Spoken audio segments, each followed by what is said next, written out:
Hello, in front of me I've got Ford Fusion. In this video I'll show you how to unlock and lift up the hood. In the beginning, let's take a look under the steering wheel. Right here we've got the lever we have to pull to unlock the hood. Now let's take a look at the front of the car.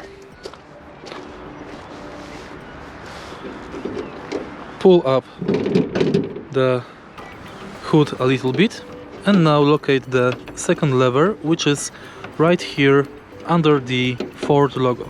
Pull it left and then you'll be able to pull up the whole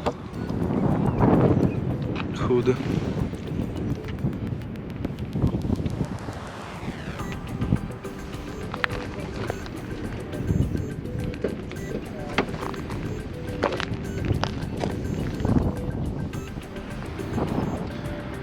And that's basically it.